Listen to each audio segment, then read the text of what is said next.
أعوذ بالله من الشيطان الرجيم. كلوا واشربوا هنيئا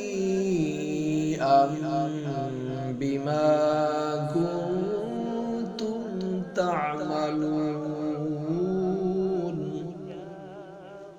إنا كذلك نجزي المحسنين.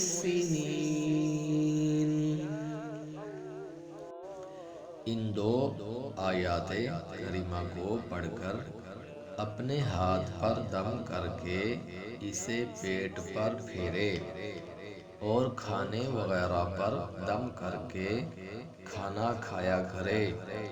بدہضمی کی شکایت دور ہو جائے گی انشاءاللہ عز و جل.